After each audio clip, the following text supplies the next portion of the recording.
கர்த்தருடைய பிள்ளைகளே, ஒரு காரியத்தை மட்டும் உங்களுக்கு சொல்லுகிறேன்.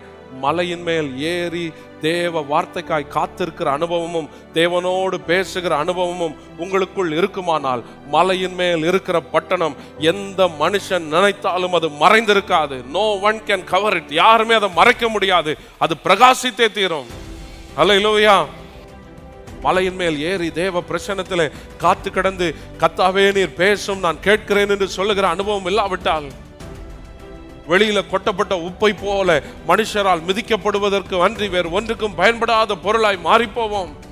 இன்றைக்கு எழும்பி பிரகாசிக்க வேண்டுமானால் தேவ பிரசன்னத்தில் தேவனோடு பேச வேண்டும். யார் நினைச்சாலும் உங்களை அழிக்க முடியாது. யார் நினைச்சாலும் உங்களை ஒடுக்க முடியாது. மலையின் மேல் இருக்கிற பட்டணம் எந்த சூழ்நிலையிலும் மறைந்திருக்க மாட்டாது. அது பிரகாசித்தே தீரும்.